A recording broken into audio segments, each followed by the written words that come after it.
Welcome back to another episode of the Brok'n Barstool podcast.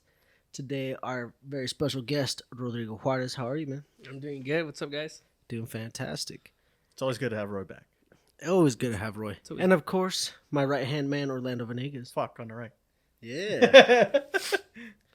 So, something that you can tell by the decor, it is mad spooky up in her.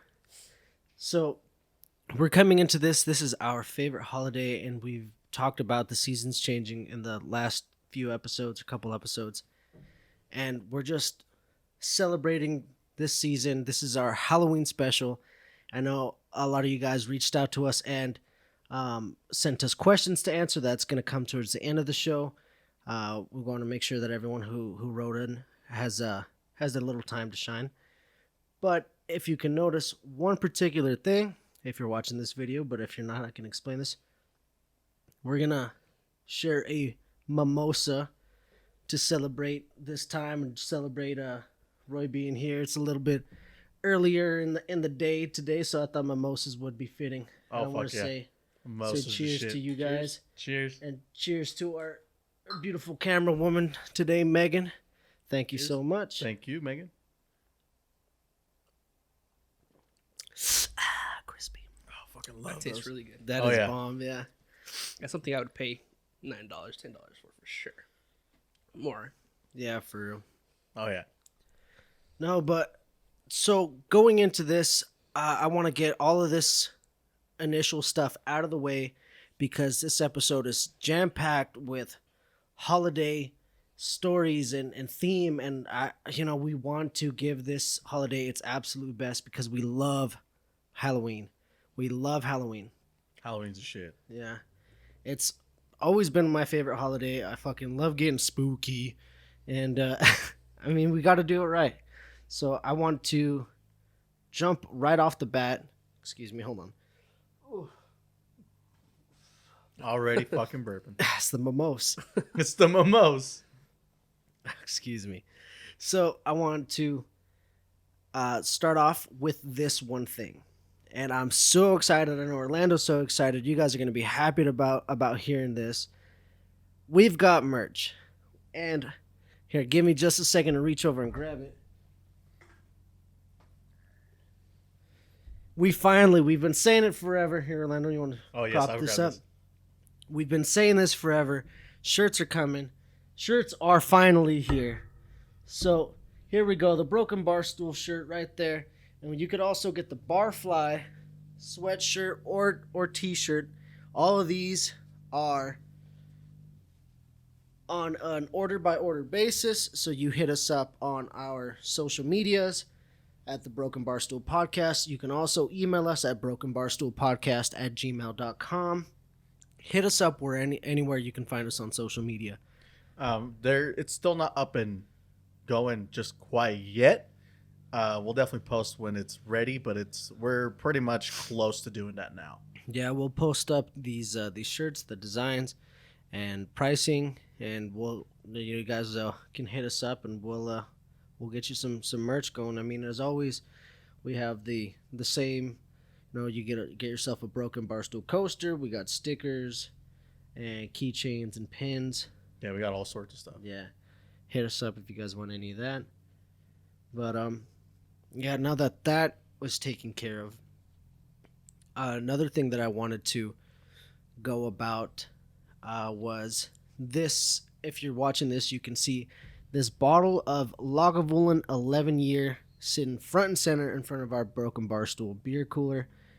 And this I am so excited to talk about because this is my way of recognizing Orlando. I mean, he is literally the backbone of the Brok'n Barstool. He spends late nights editing our audio and video. He backpacks a lot of our equipment around. Now that another thing, this is our first official episode in our new home studio. This is the actual studio now with our whole logo and everything and the lights on the back.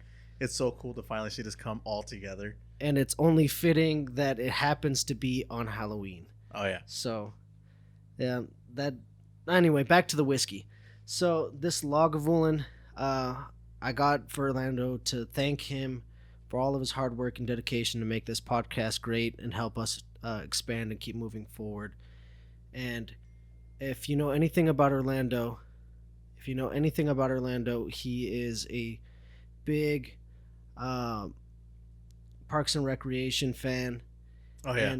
And of course, one of the main reasons that we started drinking Lagavulin in the first place was from a character, Ron Swanson, who is this really, how would you describe him? Like, He's stoic, Yeah.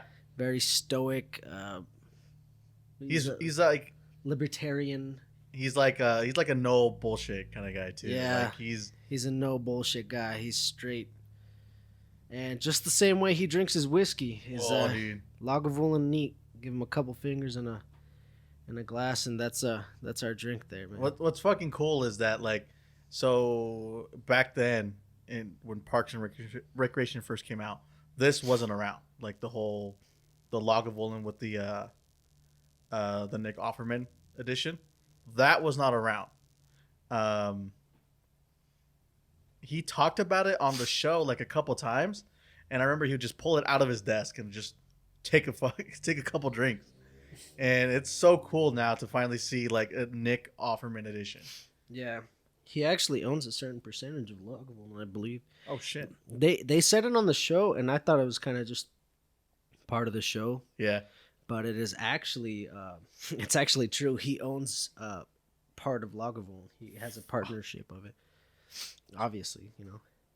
So I think by the end of this, I wouldn't mind, if Orlando cracks his Lagavulin. No, I definitely want to Crescent the studio, celebrate the holiday, and hopefully he really enjoys his gift, man. Because dude, it's fucking awesome. I thank you for the gift.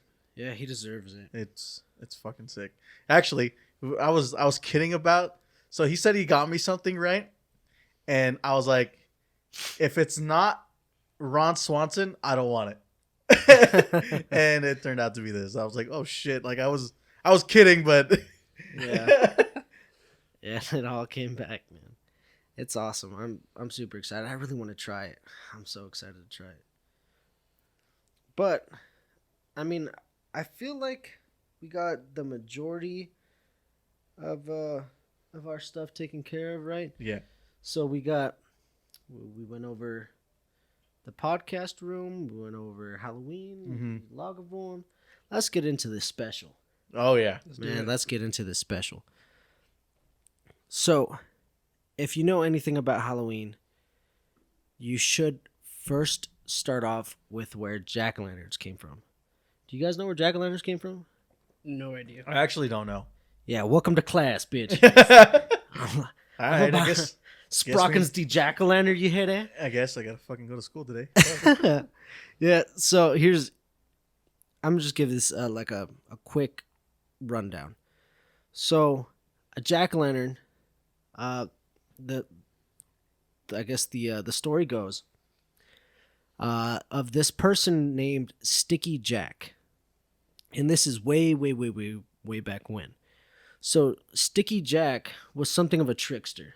So that's how he got his name. Sticky Jack. Yeah. So he one day ran into a man, and he tried to trick the man into buying him a drink. And they walk into this bar, and the man turns out to be the devil. So yes. So they go in there and they have a drink, and Jack says, "I have no money." And the devil says, "I will turn myself into a coin to pay for these drinks." So the devil turns himself into a coin. Jack picks him up and puts him in his pocket next to a silver cross. Being next to a silver cross, the devil can no longer turn back into his normal form. So Jack keeps him in his pocket and carries him around, basically just playing a prank on the devil. Ooh. Okay. Yes. So as some time goes by, Jack lets him free, and he's walking through the forest with his friend, the devil. And he says, "Look at that beautiful apple up on that tree." And he says, "Will you retrieve that for me?" And the devil says, "Yes." And he goes up to the top of this tree to pick the apple. And Jack, playing pranks again, carves a cross on the trunk of that tree, enabling the devil from coming back down. So, as time goes on, Jack goes about his life and he eventually passes. Being a deceitful person in nature, when he passes, God does not allow him to enter heaven. He says, "Jack, for being such a deceitful person, I cannot allow you to cross into heaven, for you are not fit." You're a real piece of shit. Yeah, he's like, "You're a piece of work, man. You fucking suck." So he sends him to hell. He goes to hell and runs into the devil. And the devil says, "You have played too many tricks on me. You are not welcome within my kingdom." So, not welcome in heaven and not welcome in hell, the devil curses Jack to forever roam the earth with only a candle to light his way. And once he was sent back to earth with this candle, Jack then carved a turnip, put his candle in the turnip, and has been roaming the earth for eternity. And Jack carried his lantern, so hence Jack-o'-lantern. So it wasn't even a pumpkin in the first place? No, it was a turnip. What the fuck? Yeah, they started off with turnips because I don't know. I guess that was their first initial thought, but then they tried other things like fucking squash and like other produce, but they ended up on pumpkins because they were so much bigger and they allowed for more creativity. Well, yeah, because it's empty on the inside. Yeah. Like, all you got to do is scoop out some seeds and Yeah, goop, no, and this that's motherfucker straight up carved out a turnip. it. What the fuck? I've never heard that story, and it's Yeah. super interesting on how that happened. Yeah, so I mean that's where jack-o'-lanterns came from. And I mean, oh, another thing, dude, trip me out. Did you know how like kids nowadays they do what do they call it? Devil's Night? Is it Devil's Night? What, did you play the Ouija board or something? No, not fuck. No, so it's the night before Halloween. Okay. The night before Halloween is Devil's Night, and that's when kids run out and cause mischief. So we did that too. Go. yeah, fuck yeah. And so you know how we would throw toilet paper in egg houses? Yeah.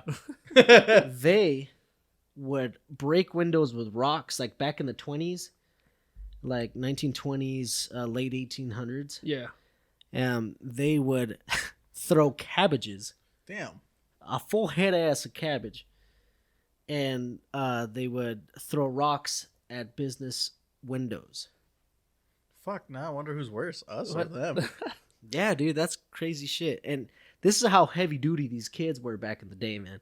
So, back in the day, where trick-or-treating came from is, you know how they say, oh, trick-or-treat and blah, blah, blah. Like, Yeah. you would expect to get egged or whatever. Mm-hmm. So, there was a point, and I want to say that, like, the 30s or 40s, where these kids were so badass that they would no longer give the option for a trick-or-treat. They terrorized towns into, like, total submission. And where the trick-or-treat came from was that was their incentive. If you did not fuck up my house or my business, I will reward you with candy. And it got so bad that like these like middle school, high school kids were getting arrested in hordes because they were fucking up so many places. These kids had some serious nut. You know, they had some sack on them. So then, like, what would be their punishment? Like, I guess. They would get arrested. Well, they'd get arrested, but like, what's the time for each crime? Ah, fuck if I know. I didn't look into that. That's such a risk. having the balls to do that. Well, I mean, I guess back 14, then, 15. Just didn't give a shit. well, Yeah. that too, and then like I guess a lot of that stuff never really stuck with you as you moved on. Yeah, for real. Because like now, like you have like your ID or your whatever, right? They put that into the system. They can find out, hey, this is the type of shit this guy's done. Yeah, back in the day, they didn't even have social security numbers. Exactly. See. Yeah, So I mean, you can do something, give him a fake name, true. and you're good. You're And, golden. and if you committed a crime, and I mean, they didn't have like you couldn't no cameras, nothing. Yeah, to they track exactly. you. So I guess No cameras. so. Yeah, you can pull a good old sticky jack and start fucking with the devil, dude. Error. You know what I mean? Like, no, but yeah, man, that's something that fuck. I love Halloween so much, bro. I love Halloween so much, and it's more than just like going out and doing pranks and shit as kids.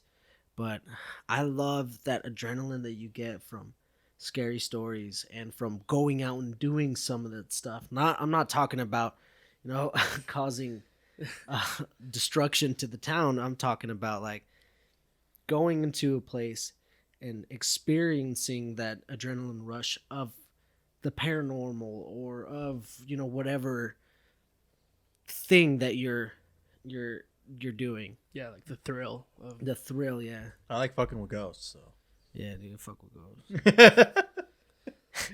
Speaking of ghosts, Speaking of ghosts, I mean, it is only fitting that we share a couple spooky stories. Oh, yeah. To help set the holiday mood. what do you want to start off with? I don't know, man. I think so far I've done a lot of jaw wagging, so I think maybe we could start at the end of the table with Roy. Let's do it. I got a story here and there, and I got a story from a good friend of mine Okay. as well. I got his blessing to tell it. Okay. Oh shit! Okay.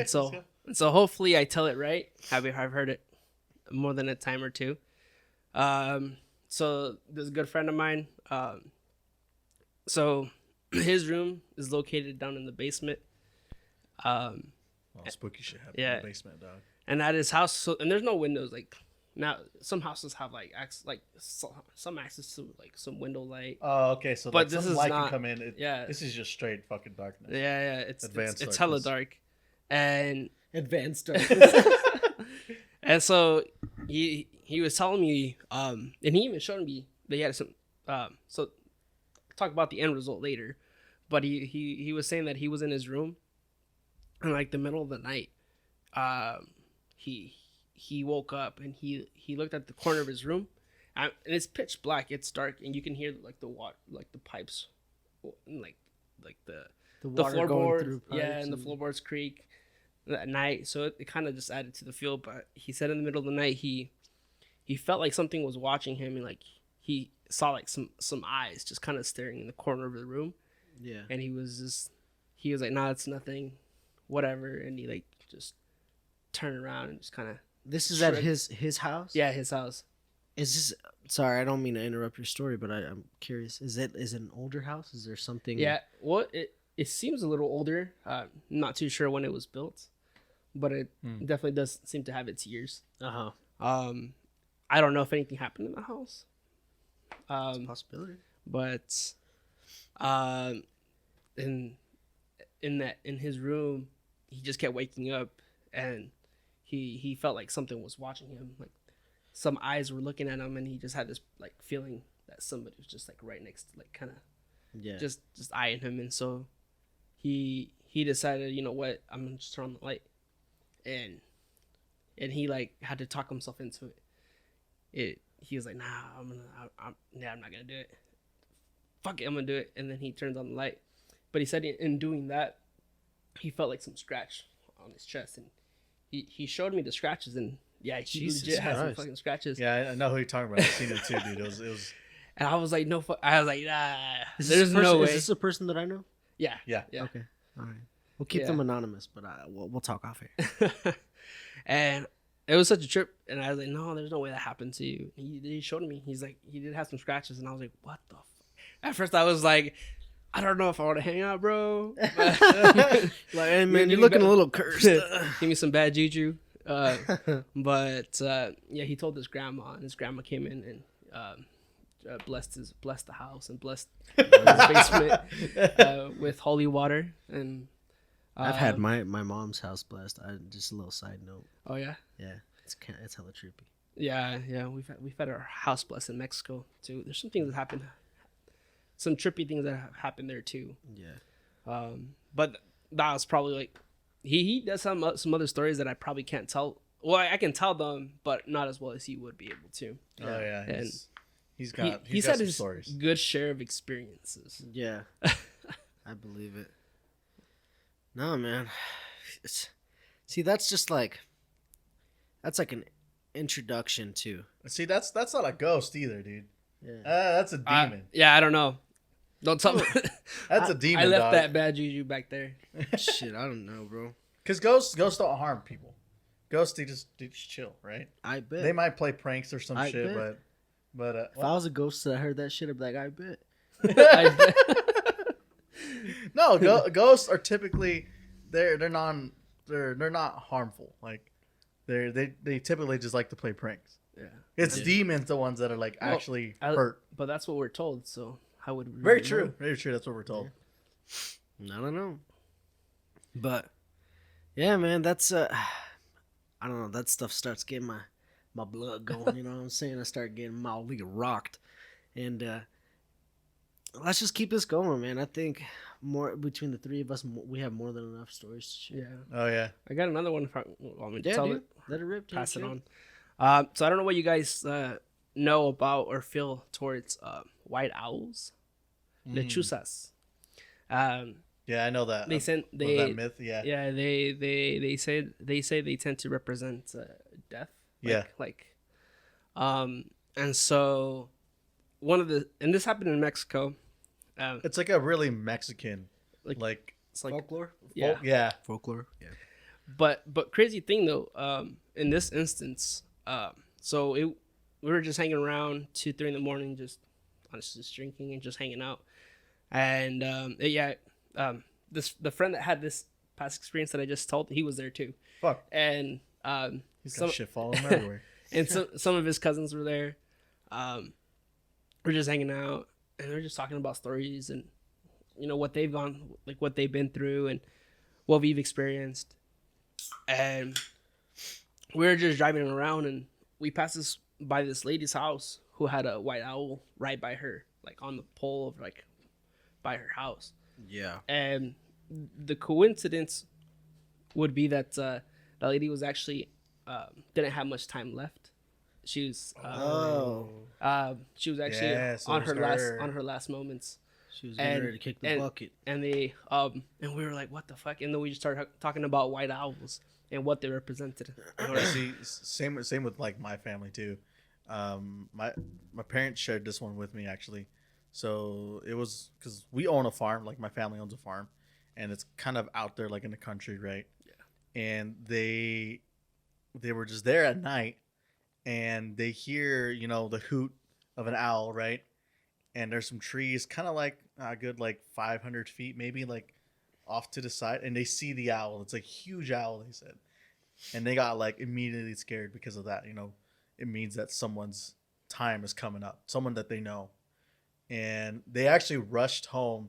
I think I was still in high school then, so they immediately thought us, like me and my siblings. So they came home, they made sure we were okay, and sure enough, like in 2 days, like one of their compadres died. Like he got into an accident, and a really bad accident, and he died like right then and there at the accident. That's crazy. It's fucking crazy, dude. I mean, they say it's a folklore, right? But like, I've heard stuff, and it's kind of like, yeah, it's hard not to like think, oh, is it true? Because in that same instance that I said that lady was passing that morning, like she had passed, and we were like keen on hearing whether she was okay because of what we've heard about the white owl, la lechuza. La lechuza. And so, yeah, It almost sounds like la lechuga. The lettuce. The lettuce. lechuga. Beware of the lettuce. Oh fuck. Damn, dude. You know what's funny? Or I guess it's not funny. But it just coincidentally enough, I also have a story regarding an owl. And likewise, it also takes place in Mexico. So I was not particularly a part of this incident, this event that happened. So the story goes, in my family's humble community in Mexico. It's a small congregation of houses owned by my uncles and aunts and cousins, and they own farm animals and ranch the property. And that's where my family in Mexico lives, or a part of my family in Mexico lives. And in that community, it is extremely small. It's at the foot of the mountain range, and it's smack dab in the middle of the desert, and everybody knows everybody. Mhm. And one thing is that everyone knew of this woman. This woman lived in a pink adobe house off on the edge of the community by herself, a long ways away from everyone else. And even when I was younger and we would go visit family and walk around the community, they would even mention to me, the older I got, to not go to that woman's house or to not go by that woman's house because she is different. And Like different how?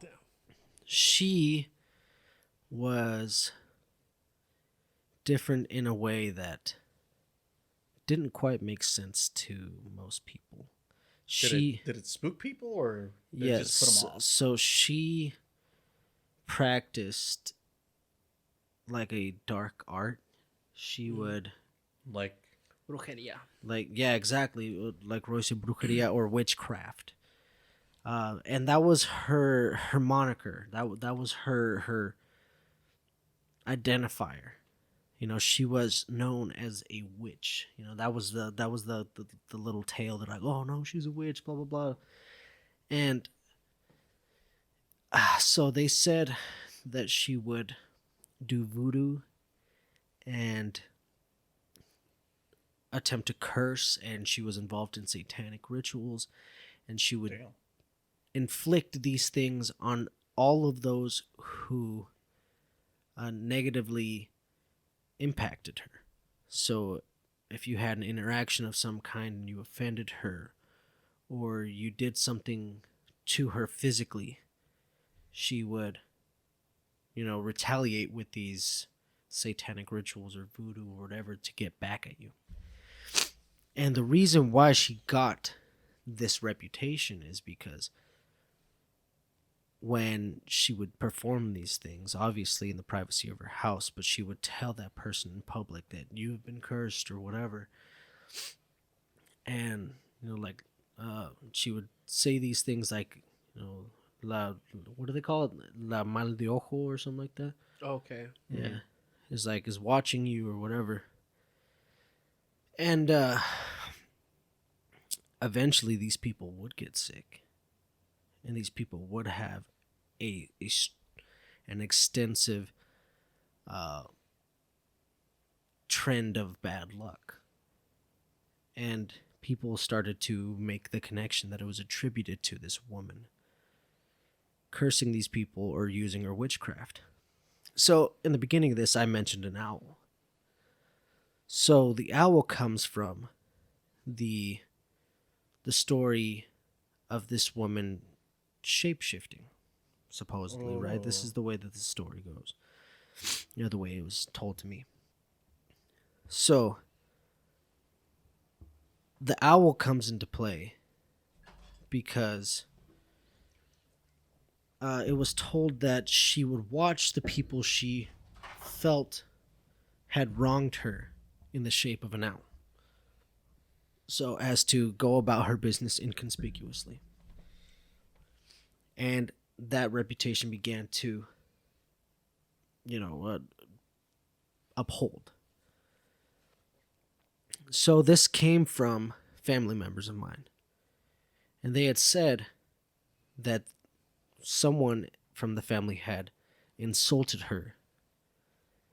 And she had yelled back and said, "Your family is cursed, and El Mal de Ojo is watching you." So the all-seeing eye is watching you.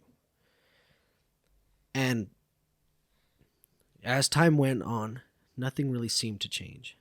They went about their normal business, and then they started noticing one particular thing that was repetitive and almost happened like clockwork.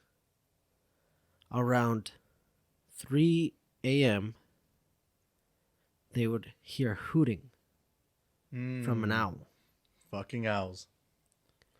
And me personally, being on the property, I can imagine this. But so the way of the layout is, the houses lay in the community in a circle, and there's this large common ground in the middle with a large tree.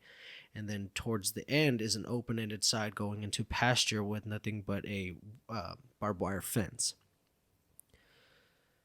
And like a cattle fence. And it was told that an owl was sitting on one of the fence posts, hooting and looking into the house directly across from it. So looking straight ahead. And it would hoot and it would come back and come back and come back. And at some point, this family member confronted the older woman and said something regarding the owl, saying that you cursed me, now this owl's bothering me and tormenting me and always watching me. This owl is always around. And they attributed it to a negative spirit.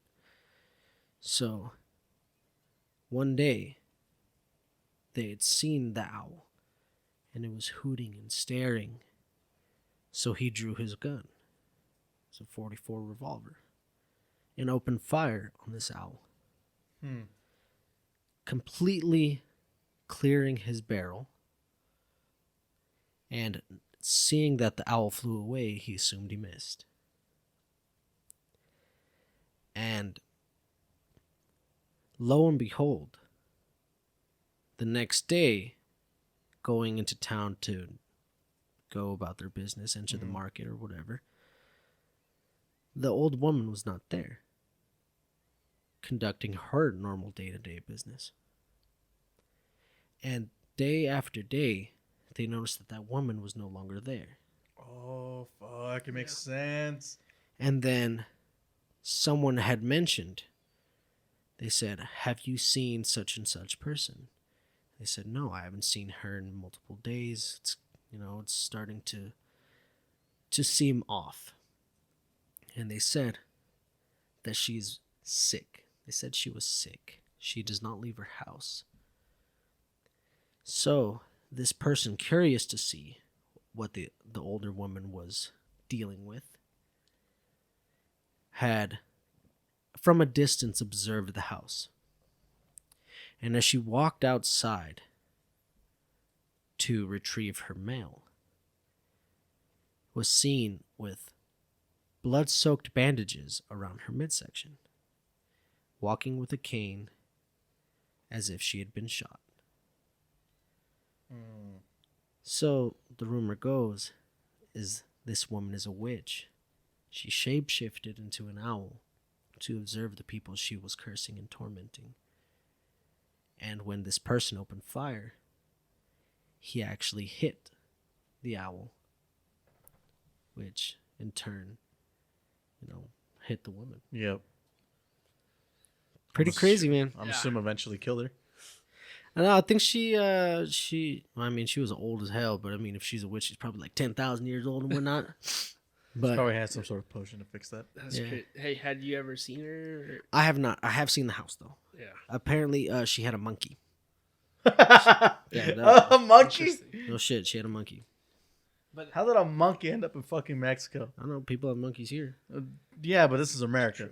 Yeah, I mean, they can get whatever the fuck they want to. But True. you're talking about witchcraft. It's crazy how just traditions have stayed over the years. Like yeah, there's Yes. witchcraft, but I mean, what's your take on like the egg and like The Oh egg? yeah. Oh, The- yeah, The dude. pasa en el huevo. yeah, Yeah. there's things that have stayed that have maintained themselves. Like, Yeah, in that's our like culture. it's like considered witchcraft and everything. So for those of you who don't know, in most I think I want to say Mexican cultures, when someone is sick, what they do is that they pass over a raw egg over the person. I think it has to be cold, right? Yeah, I'm pretty sure it has to be cold. It has to be cold, and they pass it over the person, like over their head, over their skin, over their body, everything. And then eventually, once they get it done, I don't know. They typically do it for like 15, 20 minutes. Yeah, they go over all different parts of your body. Yeah, Mhm.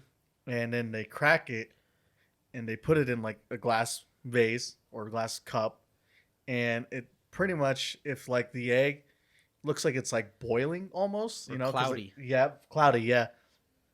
That means the person is very, very sick.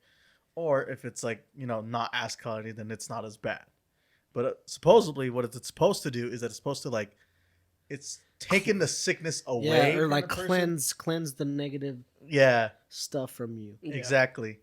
And I'll be honest, I don't think it ever worked. I don't know. The million of times that my mom did it to me when I was a kid. Yeah, dude, I want someone to do it with me, but use like an ostrich jet because they're gonna need some heavy duty. They're gonna need some heavy duty shit to get all this negativity out of my head. An ostrich egg? Yeah, they're gonna need some heavy duty shit. You know what I'm saying? Oh, fuck. But yeah, man, it's just crazy. There's so much to tell. There's so much spooky shit. But I mean, I kind of want to keep this going. We still have some time, and we have questions at the end of this. But I feel like there's a couple more more stories. Definitely. There's still another one I want to talk about. But And last night. Yeah, that's what I wanted to get to that. Okay. I wanted to get to last night. So we had I'm just going to say a failed attempt at doing something spooky last night. So we have something to talk about, but Yeah. it ended up being quite the adventure. We ended up going to Idaho City, right? Yeah, it was Idaho City. Idaho City. And what was it, like an hour or so away from Yeah, here? about an hour. It was an hour or so away from Boise, or where we're at. And you can like go into like this canyon sort of thing. And Yeah, and then you start to raise up into the mountains, into like a mountain forest. range. Yeah. Yeah. And it's like all foresty and everything. Like if it was like, Daytime, daytime, it would have been beautiful. But we went at night, and we would have been like talking. We were doing it like this. We were just speaking.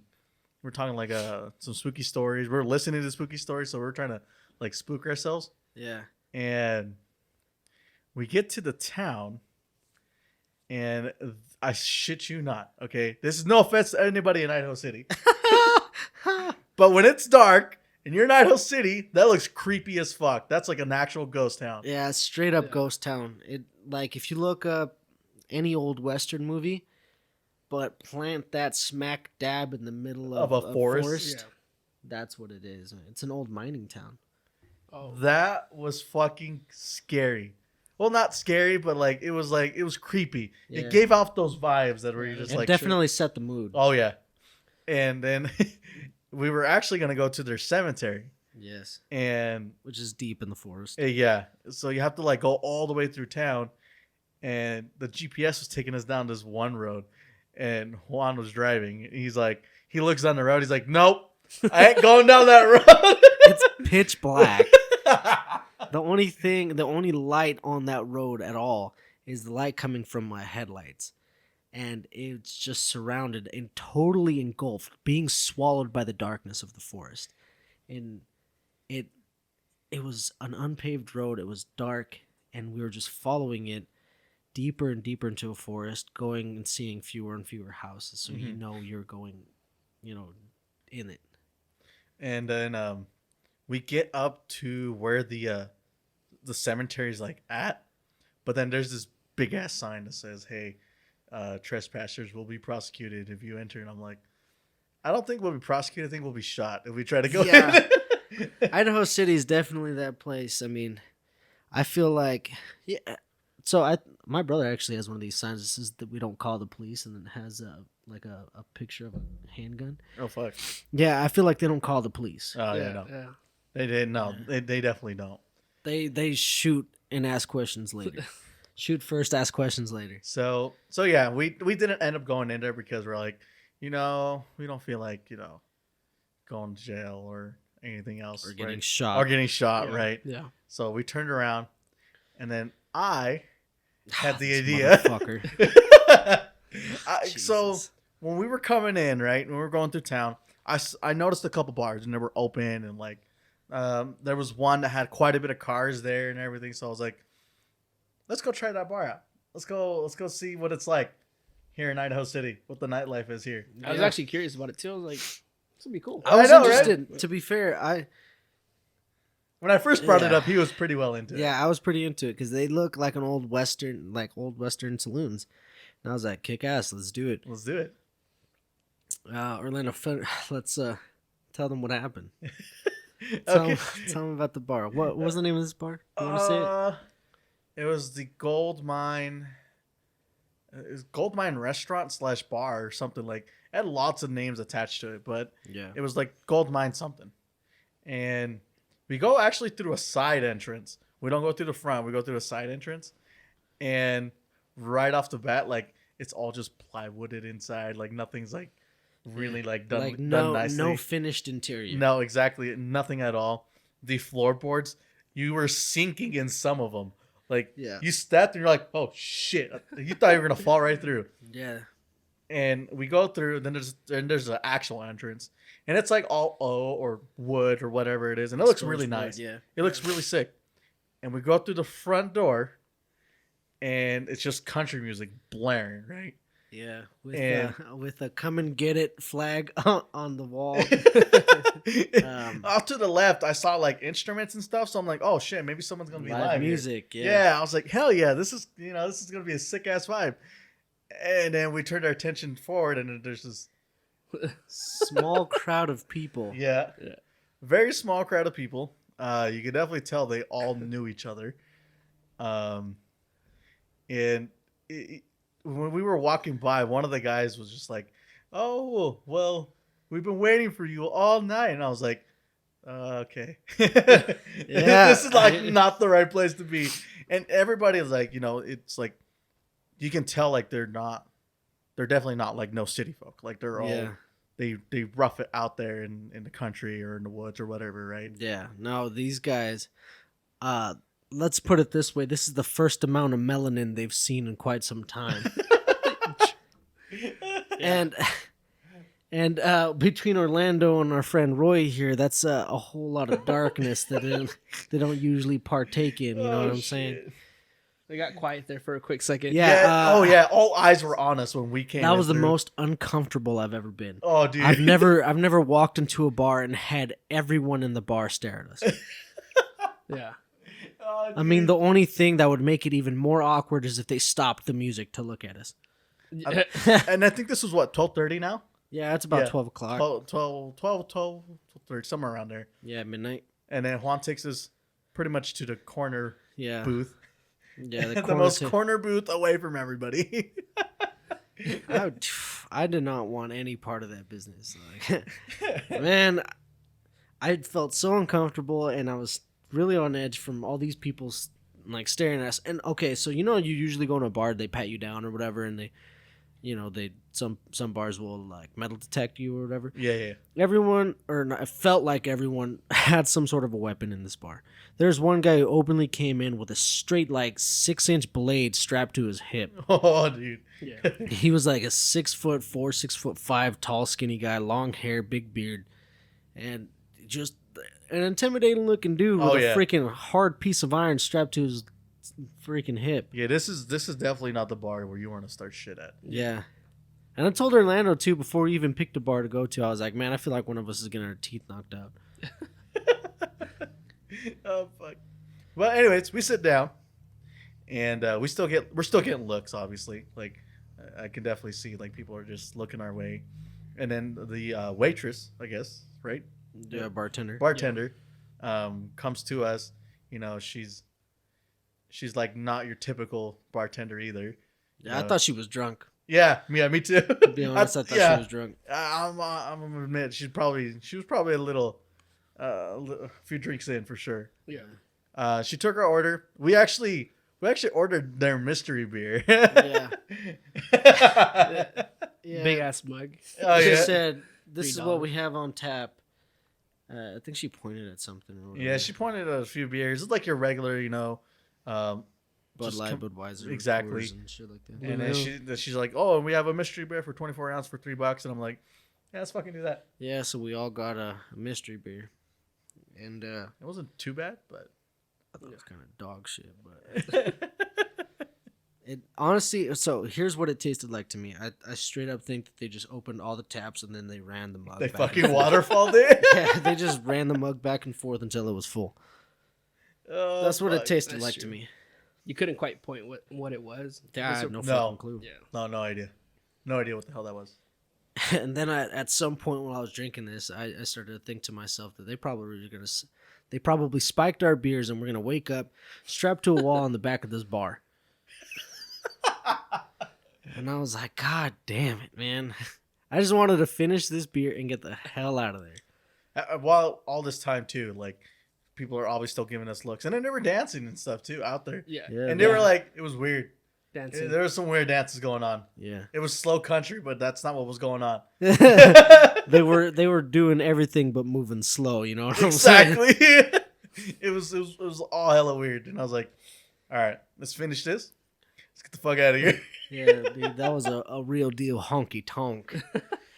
But that's what Oh, fuck. dude. Oh my gosh, it was a trip. I mean, it's one thing, dude. That's what I was thinking. I was like, man, we should have just gone to the bar that had like 3 people in it. If we had 3 people and we each got in a fight, that's 1-on-1. I mean, we could try to hold our own, but when an entire bar full of people seems to disagree with your presence, Oh, it's fuck. a little bit different feeling. I thought it was gonna be fun, but Yeah, no, definitely fucking. that was not Yeah. it. It was the moment you got in the room. Yeah, The moment is just the mood you could just feel was just like, oh fuck, we shouldn't be. You here. lost. Are you lost? Are you lost? yeah, man. It was just a trip. Anyway, What? let's get back to a couple more spook stories. Oh, Spook yeah. stories. One of the first time we went to the cemetery, and that was all 3 of us. Let it rip, Tater Chip. You can probably tell it better because I don't remember it. Okay, I'll remember how I tell it, or I'll tell it how I remember it. Okay, Obviously, if you guys remember stuff, point it out. I will. This was sophomore year, I think. Correct. Yeah, this was sophomore year, and we just got done with a wrestling match, and so we got home pretty late. I think it was like what 10ish, Somewhere around there. 11ish, somewhere around there. Yeah. And did we take your car or did we take? I No. think it might have been one of your 2. No, it was in the Rolla. Was it in the Rolla? Yeah, we were always in the Rolla. You take the Rolla, okay? We go. Burley technically has. Well, no. Burley has. Oh, it does have 2 cemeteries. Burley has 2 cemeteries. One that's like over way on the south side of town, and there's one all the way over onto the. Was it the west side of town? And it was next to a golf course. And we went to the one in the west because that one's like more spooky. The other one's like near businesses and stuff, so it's all lit up. Oh yeah, so the one that was more isolated. Yeah, because Yeah. I swear, I'm pretty sure if we try to go in there at night and a cop drives by, they're gonna be like, "Yo, what the fuck?" Yeah. So we went to the one that was more isolated, and we drive in. There's no gates or anything, so you could just literally go right in. Yeah. It's on the top of a hill. Yeah, and But the eerie thing is that when you're entering, there's a bunch of trees. Just oh yeah, There's yeah, a bunch there's of pine trees. just a path. Yeah. Like, and we go in. And we literally park right at the entrance. Like we don't try to go through with the car or anything. We just park right at the entrance. Yeah, we didn't want to draw any attention to ourselves. So, Because I mean, technically, even though it is open, just like the other places, you kind of still are trespassing. It's really only open from sun up to sundown. Because I mean, really, what business is anyone supposed to be having in a cemetery that late at night? for real, especially a cemetery. Yeah. Anyways, we get out of the car and we start walking around, and we heard of a story of there's like this cement block, like a big old kind of like I a know well. which one you're I think talking it's like a about. well, Yeah. but like they cemented it like all around it. And so we want the story is that that if you knock on the well or on the cement, you're gonna hear a knock back. Like it's not an echo or anything. It's Okay. You're gonna get like a full on knock back. I want to reiterate this and kind of clarify how the story goes.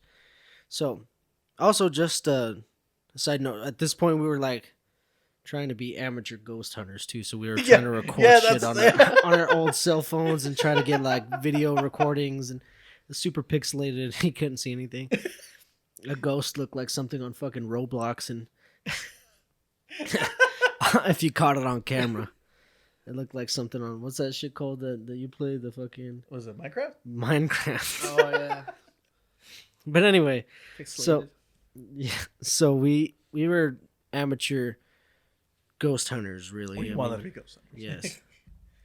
And the actual story goes that if you knock on this structure, if you hear a knock back, then that means you are going to die soon, or that you will be haunted by some sort of spirit. Oh yeah, that's how that went. And that was what we were trying to find out. Honestly, thinking about it now, it's pretty fucking ridiculous. Why would you want to know if you're gonna die soon? Yeah. Why would you like, I knocked back, and next thing you know, there's a big fucking slobbering, crazy, manipulated monster demon attached to your soul. Just cold chilling every time you crack a cold one on the cast. I know, we were young and dumb again, remember? Yeah, dude. We did a Still lot of gets me. stupid shit. Kind of like whatever. What happens, Yeah, happens. Yeah, dude. I'm becoming mildly rocked up. You know what I'm saying? But anyways, we go through the cemetery. It's actually on the far end of where we came in at. In the cemetery, I want to say it's like what, like a half a mile, quarter mile, somewhere around there. Yeah, probably about a quarter mile. Yeah. Maybe a little bit more. So we go all the way to the other side to go knock and not hear anything back, unfortunately. Yeah. It was all bullshit. Yeah, I was like, I'm not gonna die. But there's actually a second entrance to that cemetery. And from that second entrance, we see headlights coming in through that side. And we're like, shit. So we fucking book it through the headstones and everything. Yeah. And I remember this guy over here, he trips on one. And when we looked at the one that he tripped on, it was one with like the, the Star of David, the upside down star. Yeah. And it had a satanic goat on the other side. There's a pentagram. Yeah. So it was a Satanist grave. Yeah. And there was other graves around it Yeah. that had like similar symbols on them as well. Yeah. It was a sectioned off part of the cemetery for Satanists. Yeah. It just gave you that creepy ass vibe. Yeah. Like right there. I fucking tripped over his grave, dude. I can't remember his name anymore. I don't know, dude. I didn't remember it then. I was just trying to gather my freaking guts because I was losing my pants there. You know what I'm saying? I was losing my mind a little bit. Oh, dude. It's like you're looking for me. You're knocking on the well. Yeah. It's like, knock, knock, bitch. The fucking the headstone literally rolls out of the fucking ground Yeah, when it's you were like- running. I'm like, man, you treat me. Yeah.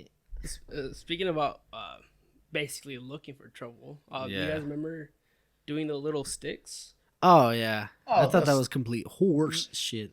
That was stupid as fuck. I thought that was baloney, dude. Really? Yeah. Well, I don't remember what it was called. It was like some bullshit people do with like pencils. You hold a pencil, and if you touch together, it was like an answer or something. Yeah, and like, I swear, like I'd never move it, but it would move. And I don't know if I'd never trusted the other person. It's like, did you move it?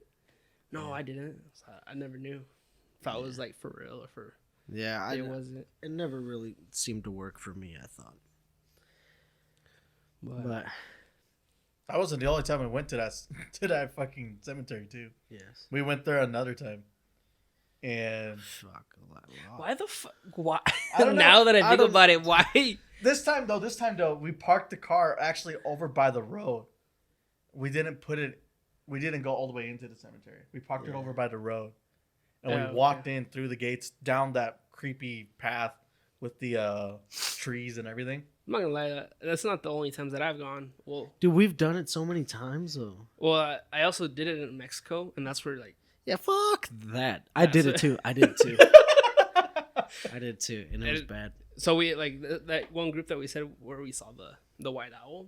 Mhm. We're like, oh fuck it, let's go to the cemetery. Let's go to the cemetery. And like, Remember we let's saw the see, fucking it's like, white owl? let's see who bitches out. All right, let's go. And so we go. And so this friend of ours is, That's fucking us right there. and his cousins are from Texas, from Dallas more specifically, and they're all like, oh fuck it, like give you 500 pesos just to run back and come back. 500 pesos. That's not even a. What is I that? was like, he said, okay, 1,000 pesos. $100. And I was like, Roughly. nah, bad, fuck that. I was like, nah, you know what? I don't got the guts here. Because in Mexico, I feel like shit gets real when it comes to like hauntings and shit. So, I'll admit, chickened out. But then again, nobody got off the truck. Like, Yeah. oh, yeah, we didn't get off the truck. We just kind of like, yeah, this is as far as we'll make it. Yeah. Then we turned back around. Do you remember that one time when we went to that cemetery in Pocatello? Yes. Okay. that All right. was fucking epic too. Before we move on, I want to tell two more stories. Okay. Both of them involving Idaho. So, actually, both of them are Pocatello. But I want Orlando to tell that story. It was actually on Halloween night. I don't remember much, so. I got this.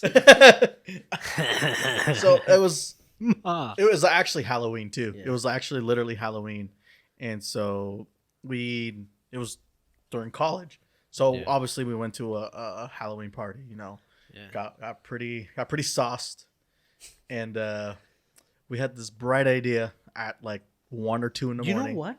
Roy was there. I know Roy was there. We but he went didn't- to his party. Yeah, it was at his. It was like, was it his party? It was his fraternity's party. Was it really? Yeah. ISU, Pocatello? Yeah. Remember you had a chapter meeting or something in Pocatello? Oh, okay.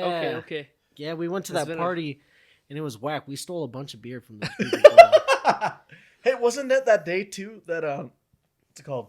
When we were driving back to the apartment from I don't know where, but that guy's beer fell out of his truck too that night. Yeah, that day, too. earlier that day. Earlier that day, okay. yeah. All right, premise.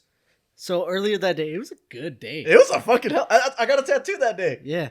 Orlando got a tattoo, and we were driving back from the tattoo parlor. It was a handful of buddies, and we're driving back to my apartment, and this guy with a flatbed pickup truck had Yep. like, I don't know, like 3 or 4 30 cases of beer on the bed of back, his yep. truck. And they weren't secured. And this guy takes a corner kind of sharp, and One of them or 2 of them, yeah. yeah, 2 cases fall off of this flatbed. And there's beer everywhere. There's some that are exploded, some that are rolling across the road, blah, Mind blah, you, blah. we're not of age as well. Opportunity. So yeah, we stopped, you know, and we picked it up. We weren't. I wasn't thinking. I don't know if these guys were, but I wasn't thinking of like taking the beer. I was absolutely thinking about taking beer. because the guy did stop, Yeah. and I noticed that, so I was picking it up for him. Yes, the guy did stop. He was actually kind of far down the road. It was almost like a block and a half-ish down the road. And then he realized that he came back, and we had already scooped it all up. And we were like, I was prepared to give it to him. Like I I was was like, not. here's your beer and everything. And he's like, nah, don't worry about it. You guys keep it. And I was like, what? Yeah. So it ended up being some almost a full rack. I mean, there was 2 cases that broke, but most of them exploded. And he took the most complete one, and he gave us another box that was fucked up. So we got a bunch of stragglers off the road. We had something like 18 to 20 beers. Yep. Free beers though. Free beers. And we went back to my apartment where we got ready, and we pre-gamed some of those beers, and we went to this party. Mm-hmm. And that we met Roy. We didn't meet Roy, but we met up with Roy at this party. It was a fraternity party. It was a frat party. Yeah. And it was from his frat's local chapter at my college. And we met him there, and he was going about his business. We hung out a little bit, but it seemed to be pretty occupied with the ongoings of his fraternity because they had him doing multiple tasks throughout the night. And we hung out, we talked for a minute, but it just didn't seem to really satisfy what we were looking for that night. And it was BYOB, which is, I mean, if you're a college kid, it's fucking whack. Yeah. I mean, like, damn. BYOB? What the fuck, dude? Yeah, it's fucking whack, dude. If you're going to throw a party, you better buy some drink. But anyway, so there was someone there who came fucking strapped because there was like, I don't know, 5 or 6 cases that were sitting outside. Yeah. They were sitting outside up against the house. And when we decided to leave, we each took one. I remember that. Like, fuck this party, dude. When we walked back through to get to the car, no one said anything. And we just like played it off like we brought it. Oh, fuck, dude. Yes. I remember that. Anyways, we left that party. Yeah, we left that party. We went back to my apartment where people kind of started to disperse. Some people went back to their homes. Orlando was already planning to stay the night at my place. And some people were like, oh no, I just want to go to bed. I'm like, dude, that's fucking whack. It's Halloween. Get in the spirit. Let's go get spooky. Let's go something. I don't know how many parties going on. Let's go do something. I was drunk, so I said yes. Yes. So we were asking everyone around, and no one was really down. And just out of a whim, there was a girl within our friend group that lived 2 buildings away. So it was like this large complex of apartments. And she lived in apartment 6G. Shout out the girls from apartment 6G. You guys are badass. So they were in our friend group, and we asked them. I was like, "Hey, do you guys want to go to a party? You guys want to get spooky or whatever?" And they're like, "You know what? We just got comfy. We're gonna watch a movie. We're probably gonna go to bed soon." I'm like, "That's fucking whack." So, and surprisingly enough, one girl says, "I'm down," and I'm like, "Sick. Let's go. Let's concoct something real quick." So we're like, hey, should we go to this party? Nah. Should we go to this? Nah.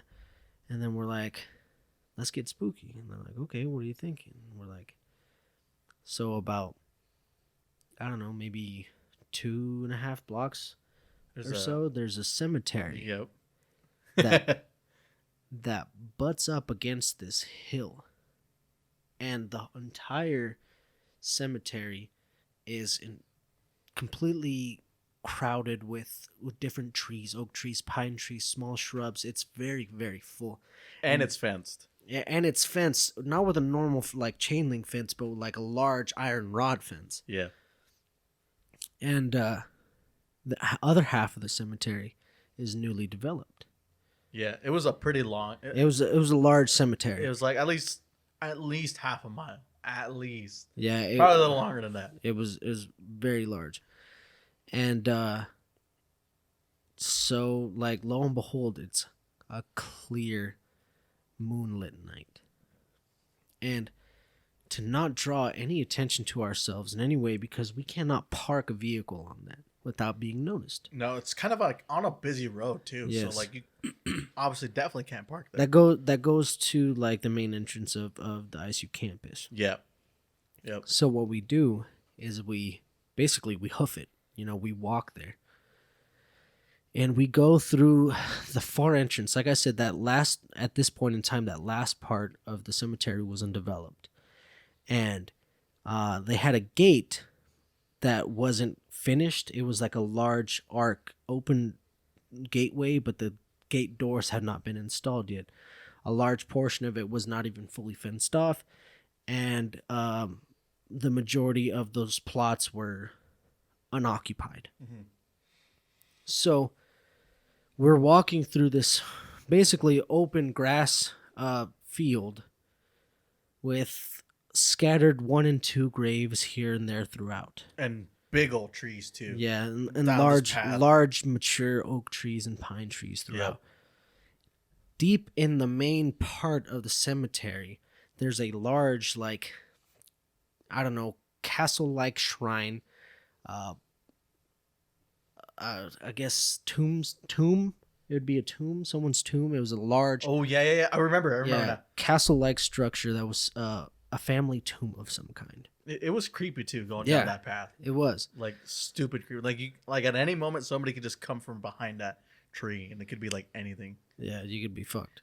But so as we're walking through, we're primarily exposed to the entrance in that far undeveloped corner. And we were going about it at our own slow pace, and we're trying to get into the spooky mood, right? So we're talking and we're trying to do this, like, again, amateur ghost hunting bullshit. Yeah. So we're trying to get stuff on our phones and blah blah blah. We're getting all set up, and we're walking through the cemetery, and then we see headlights. No, it was a spotlight coming Yeah. from the main road. Like the spotlight off of a cop car. Yes. It was a spotlight off of a cop car that was shining into the cemetery, Yeah. trying to see if there's anybody in there. Yeah. So when we saw the spotlight, we book it. We fucking book it. We're trying to get to cover because at this point, we're still walking through this undeveloped part, and we have to get towards the main occupied part of the cemetery where all those mature trees and large tombstones are at. So we have something to hide behind. So we're running, not looking, and then I take a look behind to see where this cop car is at and see where a spotlight is shining, and I fall. This guy fucking fell into a grave. I fell into an open grave. Oh shit! Yeah, dude. Yes, an open grave. Shit. This And- motherfucker was 6 feet down. Yeah, I was 6 feet deep in this fucking hole, and I fall with a fucking thud. And when I lay down, I'm like, dude, I'm fucking dead. So I just like kind of like clench up and I close my eyes and I like for a second and I look up and I'm like, shit. And I see the spotlight comb over the area and move past. Meanwhile, me and the girl, right? We kept booking it, and there's like With again, no concern for their friend. so. Well, I mean, we were just trying to get out of there, right? Did you even notice he fell? I didn't at that moment. No, at that moment. So what happened was that we kept running, and like he mentioned earlier, it was kind of on a hill, and so there was actually like kind of a decline, and we actually laid down into the decline, so you couldn't see us. Oh, okay. So we laid into the grass, and we went Yeah, there was flat. a drainage. Yeah, Yeah, there was a drainage. and then we saw the spotlight pass by, and then I was like, all right. I called out her name, and I was like, "You good?" She's like, "Yeah," and I'm like, "Juan, you good?" Nothing. Juan, you good? Yeah. We got you. He's And out. I was like, "Fuck, dude, we lost him." He done diddly got, dude. No, so as I don't know where the fuck they were. As I saw the spotlight cross by me and eventually disappear, I worked up the courage to try to claw my way out of this grave. So I thought to myself, because I had my phone on me because we were trying to get stuff on camera, right? If I call, excuse me, if I call someone or call them particular to come help me get out, then I might give them away because their phone might go off, or I didn't want them to get caught or get in trouble. Or the cop might be just chilling, thinking that Yeah. he passed, but he's just like Yeah, watching. exactly. So I didn't want to give anyone away. I didn't want to give any sort of inclination of our presence there. So I go to the farthest corner of this grave, and I give myself kind of a running start, and I jump. I mean, being only 6 foot. I mean, I could jump that high. I'm 5'9". It's not much taller than my head. So I jump and I use my momentum to like dig my feet into the sidewalls of the dirt and climb out. So I get out. I roll around. I'm all fucking dirty and covered in grave. So I look around and I call out, but I'm not loud, not super loud. I just loud enough that if someone in an area around me could hear, but I didn't want to call out super loud to give away our presence. So I'm calling Orlando, and obviously I get no response. So my first thought was like, I need to get out of the open, not falling into any more graves, and reach some coverage behind these trees. So I, at a steady pace, like I jog towards that more heavily wooded area. Mm-hmm. And I choose to go at the very back of the cemetery, looking towards the main road. So butting up against the steep incline of the hill, Mm-hmm. looking through each row. And like I said earlier, it is a very dark, clear, moonlit night. So the only thing that's casting any shadow is from the moon. So my idea is if I can go along the back, I can look down each row and see if anyone's hiding behind these tombstones. And eventually I'll run into these guys, or I can get to a vantage point where I can see where they're at. And I'm going and I'm going. And I'm gotten pretty scared. I come to the realization that I'm walking through a cemetery Alone. alone. Yeah. I had just fallen into a grave, and now my only way of navigation is by following moving shadows. And I have no idea what I'm following. As I'm walking through the cemetery, I'm quietly calling out their names, following what I believe is them not hearing me, just chasing these moving shadows. And I end up almost entirely on the opposite side by that large family tomb, Mm-hmm. that big castle-like shrine. And I'm almost about to give in and run out of this place and get home by myself. Because at this point, I think they had left. Because I'd almost covered this entire place. No, we were actually on the back side, like on the Yeah. opposite side of where Juan was at. So- Exactly. Looking for Juan. So we were like, to, what? to this day, I have no idea what shadows I was following. And I was going from tree to tree, following these shadows cast by the moon that were taking me somewhere or guiding me in a direction I have no idea where. But it wasn't towards my friends, and it wasn't apparently towards safety. I think after like 10, 15 minutes of walking around, we finally found each other, though. Yeah. After like 10, 15 minutes of walking around. And once we found each other, we're like, all right, let's get the fuck out of here. Yeah, then we hopped the fence and ran back home. Oh shit, dude. Oh god damn. It was It's almost as if you were being kept away from finding them. it's almost you could definitely believe that. It's you could definitely think that at least, you know. But yeah. That was that's the kind of stuff that really makes Halloween and this time of year titillating and exciting and attractive. Man, it was just fuck. it was an experience if anything else. But this last story that I want to bring up, excuse me. It happened when I was in college.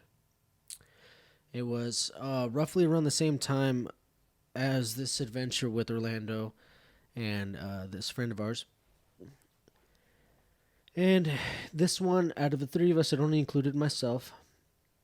And it was a bunch of friends that I had met in college. It was probably this experience was a total party of four or five.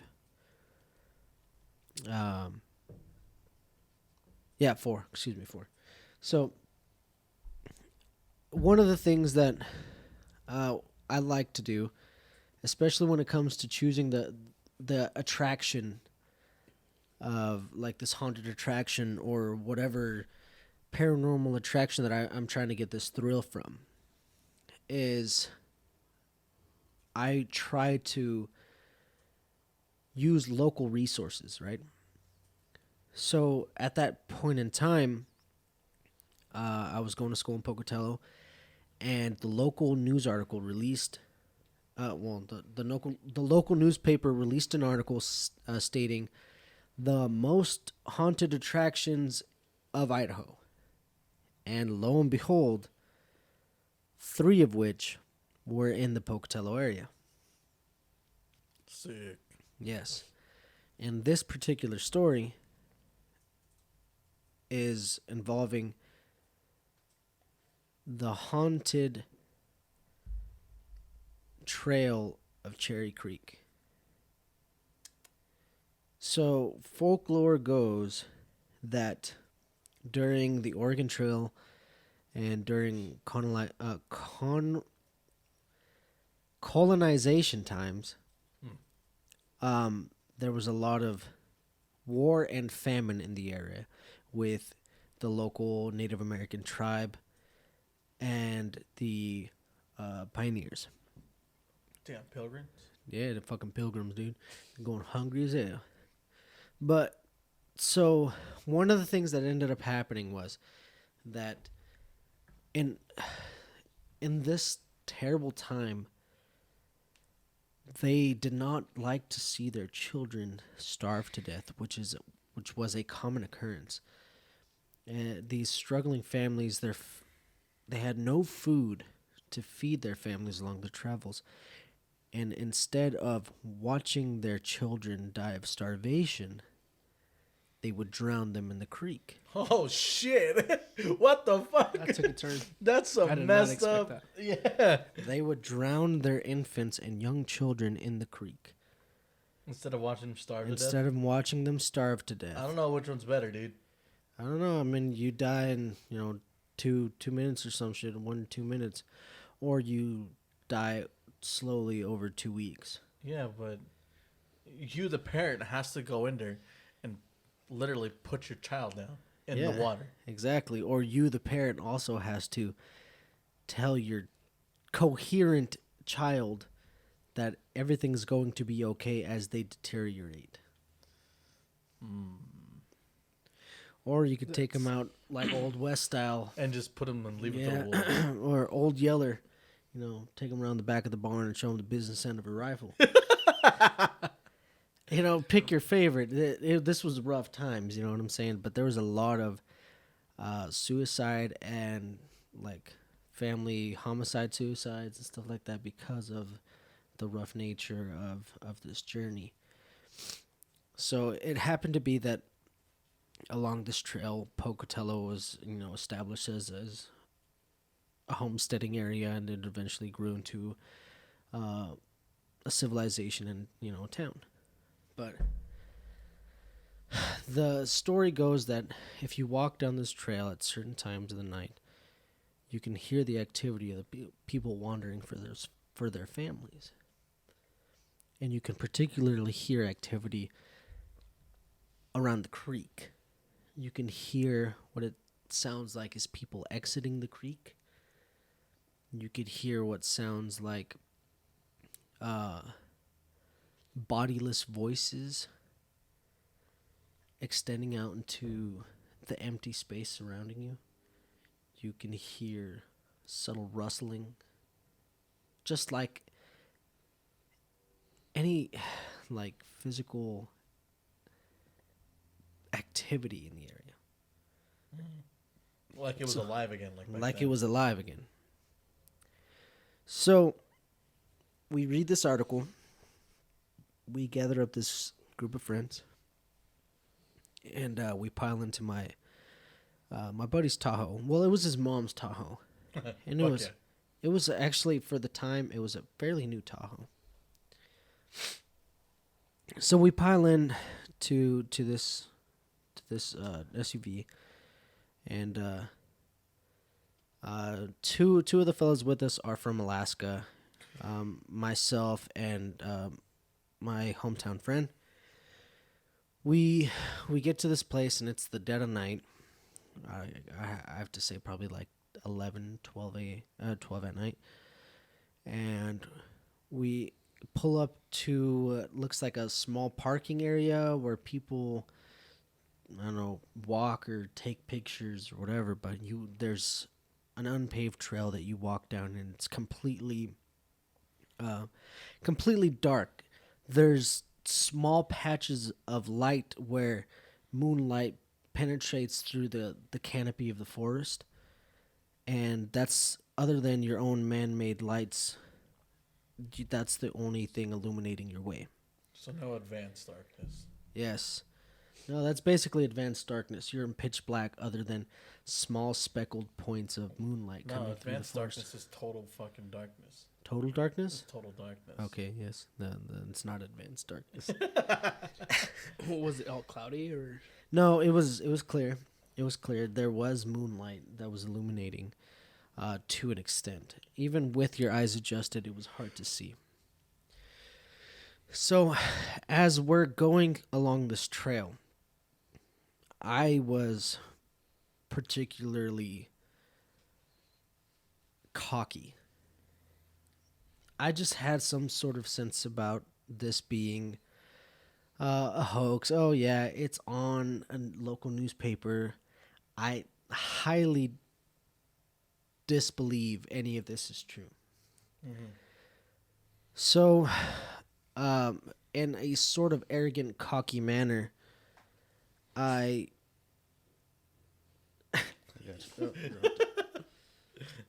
So in some sort of arrogant, cocky manner, I start doing this, like amateur ghost hunting shit, but with a very snide tone.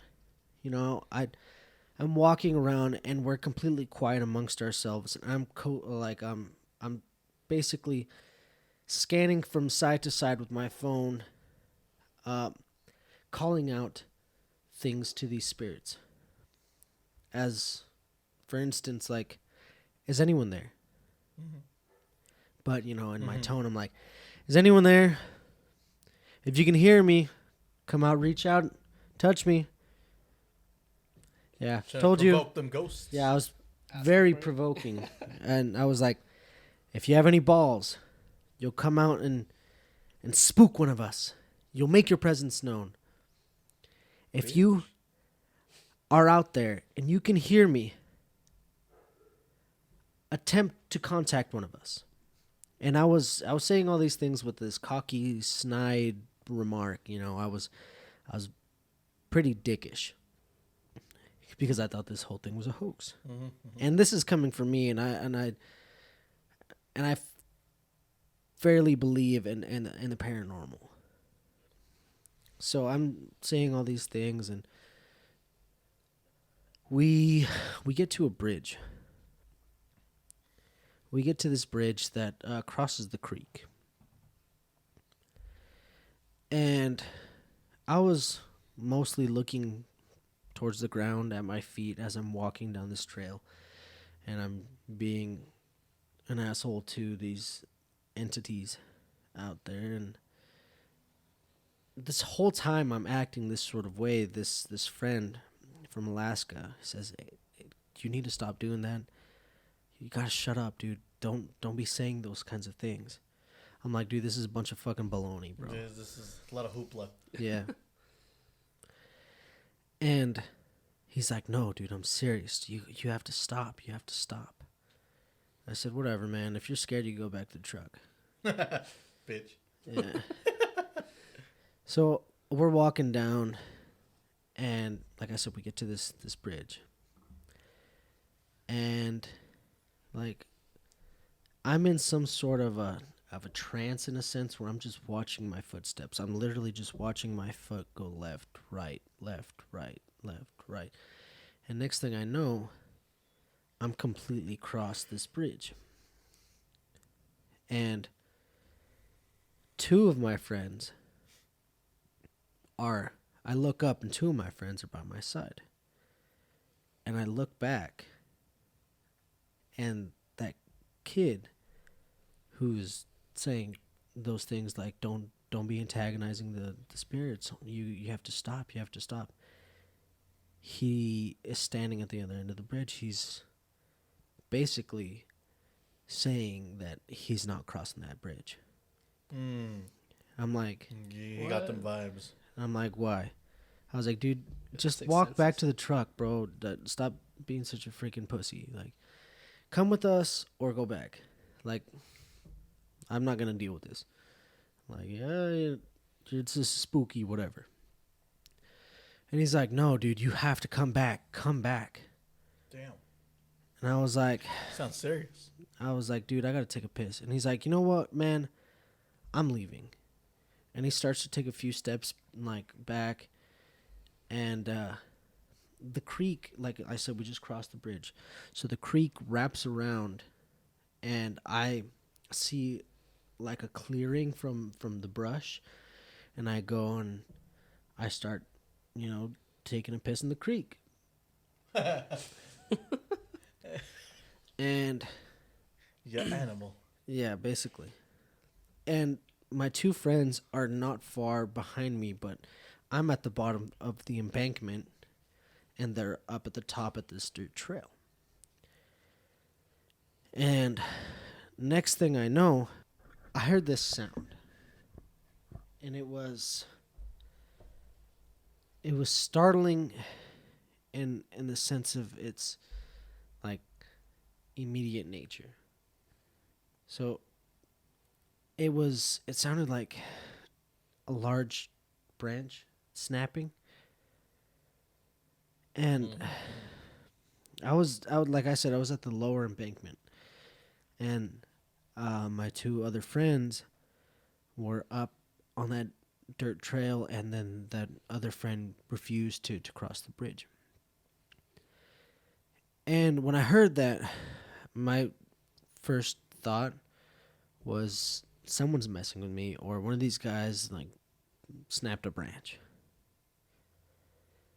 So I go up this embankment and I get back on the trail nonchalant, and I'm ready to continue with this. And when I get to the top, I'm alone. Damn. I The chingado. yeah. Fuck. So I look around and I see those two guys sprinting almost all the way across the bridge. And at that point, my cockiness and arrogance evaporated. And I booked it. Like there was a flame under my ass, dude. I was sprinting to that bridge. And I didn't even know why. You just So- got spooked. Yeah, well, those guys dipped out, and I heard a loud branch snap. And if those guys were running, I'm running too. Fuck. So we make it. Like I sprint past them or past the bridge, and we're running in this group all the way back to the parking lot where we were parked the SUV, the Tahoe. Segway. And we get there, and I was like, dude, so what happened? Why did everyone take off? And they're like, you didn't hear that? And I was like, that branch? And they're like, yeah. And I was like, that wasn't you? And they're like, no. What the? And I was like, no. I was like, no, that was you guys. Stop fucking with me. And they're like, no, we got to get out of here. So I look over to that one friend that didn't want to cross the bridge. And he just kept repeating the same phrase over. He said, I told you guys. I told you to stop doing it. I told you to stop doing that. I told you. And he's just shaking his head. He's shaking his head. And I'm riding in the back. And my buddy's driving. The other one's riding shotgun. And there's my other friend's riding alongside me. So we hop in. And like I mentioned earlier, it's a newer Tahoe for the time. We hop in. We buckle up. We get back on the road because like I mentioned, this is a little bit more of a remote place. So we have a short drive to get back into town. So as we're coming down the mountain, that friend that didn't want to cross the bridge, he's beside himself. He said, I told you guys not to go there. I told you not to cross the bridge. And out of nowhere, he gets a warning light illuminating on his dash. He goes, bing, door ajar. What? And he's like, hey, can you guys make sure your doors are closed? So we all, open and slam our doors. Light turns off. And we're going towards going towards town. We're still a ways out. And we're kind of quiet. No one's really wanting to say anything. Mm-hmm. And then, bing, door ajar. And I was like, all right, can you guys fucking stop? This isn't funny anymore. And they're like, dude, I swear I slammed it. So we pull over. And I close the trunk. I close every single person's door individually. Me, myself, I do it so I know the door's closed. And might I add, at this point in time, I was in the automotive program at that school. So I was thinking to myself, what mechanical reason why this would be happening? This is a brand new vehicle. It doesn't have any open recalls. It doesn't have any sort of known trouble to have this issue. Whatever. I'm in my head. We make it all the way to the dormitories. And everybody gets out. Those, friends or whatever, we say goodbye to him. That the friend whose Tahoe we were driving in, he's my roommate, and we live off campus. And everyone gets out, and I hop in shotgun. I make sure I'm positive all the doors are closed. And as we're driving out, we had no alarms. We're like, okay, we're good. I mean, it's just a little weird electrical thing. We get to the end of the parking lot. Bing, door ajar. And at this point, I'm freaking the fuck out. It's almost like every time we get out, it follows behind us. And every time we get back in, it also gets back in. Whatever it is, I don't know. But the tension was palpable. We didn't even speak on the way home. It really affected all of us. And to be completely 100% honest with you guys, for some amount of time, I was kind of having like nightmares. And I'm not usually, doesn't really fit my MO. I don't usually have nightmares and stuff.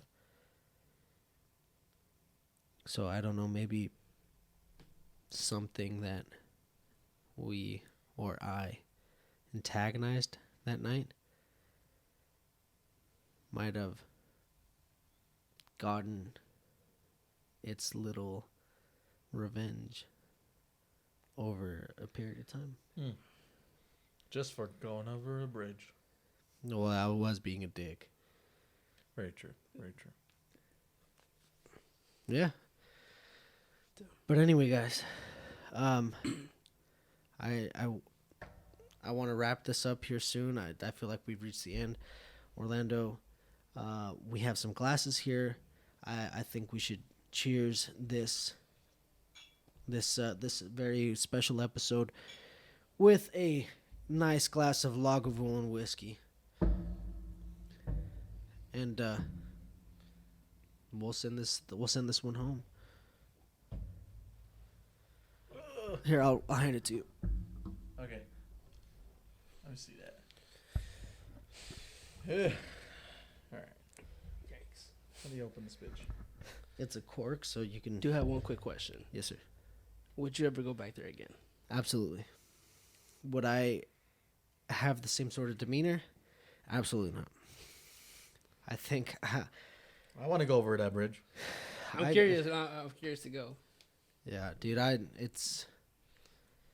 It was something else, man. Oh, there goes a jack-o'-lantern. There goes Sticky Jack. I don't know if I'm doing this right, but You are. It's a cork, so now you could just pop it. Hey, that was very satisfying. all right, let me see this. Oh shit! Here, you do it. Never mind. Why? I don't know how much I'm pouring. Oh. Oh, that sounds weird. That Do it was again. good. Oh damn, that's a lot lighter than I thought too. Yeah. Here's this one. Thank you.